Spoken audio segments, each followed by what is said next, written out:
ज्यावेळेस परीक्षेमध्ये अशा प्रकारचा प्रश्न येईल त्यावेळेस काय करायचं बघा. सलग सम संख्या दिलेल्या आहे म्हणजे क्रमवार आहेत. म्हणजे जर x मानली तर ही x+2, 4, 6, 8, 10 अशा प्रकारे होतील.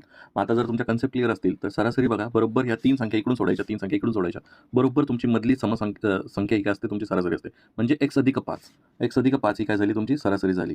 मग ह्याच्यामधून जर मी 5 वजा केले तर मला सगळ्यात लहान संख्या भेटते आणि ह्याच्यात अजून 5 मिळवले तर मला सगळ्यात मोठी संख्या भेटेल.